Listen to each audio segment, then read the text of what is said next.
1h moins 20, la suite de votre édition de la mi-journée. C'est son premier meeting à Lens et dans l'Aisne. Chez lui, Yannick Jadot lance en tout début d'après-midi son forum des possibles. Alexis de la Fontaine, le candidat écologiste, compte sur ce rendez-vous pour rattraper son retard sur Jean-Luc Mélenchon. Oui, c'est un moment décisif pour Yannick Jadot. Chez lui, dans sa ville natale, le leader des Verts veut montrer qu'il a la stature d'un président de la République. À l'heure où la gauche se cherche un candidat, Jadot veut s'imposer comme l'homme providentiel et ainsi pousser Anne Hidalgo et Arnaud Montebourg à le rejoindre.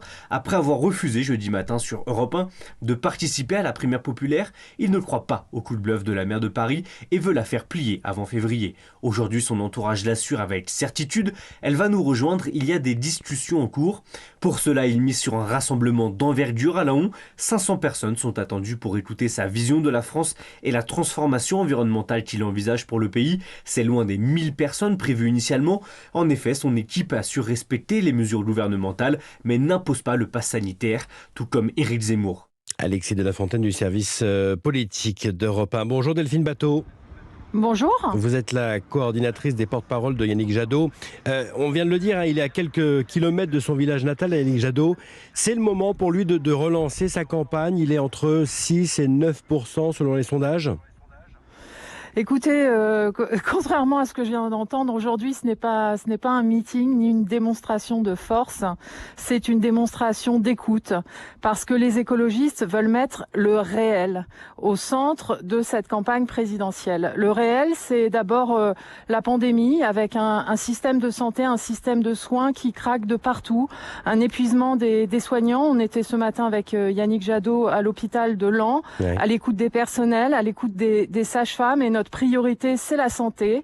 Et le réel, c'est aussi le réchauffement climatique s'accélère, et je veux avoir une pensée pour tous les habitants, tous les services de secours qui ont été mobilisés, notamment dans le sud-ouest de la France. Je pense en particulier à Bayonne.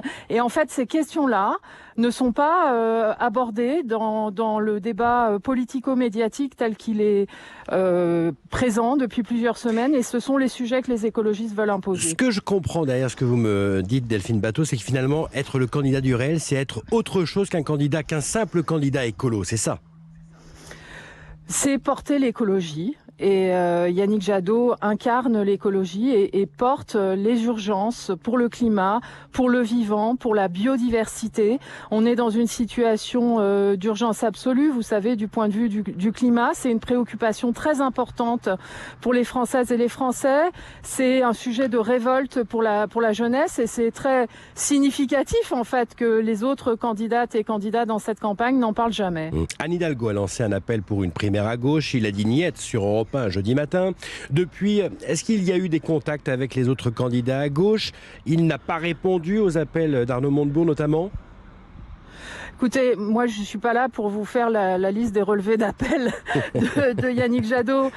L'unité et le rassemblement, c'est une question de fond. Et ce que nous disons, c'est que l'affaire du siècle, c'est l'écologie. Et donc c'est autour de l'écologie que doivent se construire des nouvelles réponses qui prolongent, qui renouvellent tous les combats pour la justice sociale, les Mais combats il n'est pas prêt, Delphine Bateau, à rejoindre aucun candidat à gauche, Mélenchon qui est en tête, qui est devant lui par exemple. Il y a eu une belle primaire des écologistes. On n'est plus maintenant dans le temps des primaires. On est dans le temps de la campagne. Une campagne présidentielle, c'est sérieux. Ça ne s'improvise pas. Et encore une fois, la maison de l'écologie est ouverte à faire perdre la gauche. Trop de divisions peuvent tuer la gauche. Écoutez, ce qui peut gagner, c'est une nouvelle espérance. C'est pas des jeux d'appareils. Et face au danger de l'extrême droite, ou face au risque aussi d'un statu quo conservateur et libéral, la solution n'est pas une espèce de sauf qui peut, serrons-nous les coudes. La solution, c'est une nouvelle espérance. Et cette nouvelle espérance, c'est l'écologie. C'est clairement dit. Delphine Bateau ce midi sur Europe 1. Un grand merci à vous, madame. Merci beaucoup.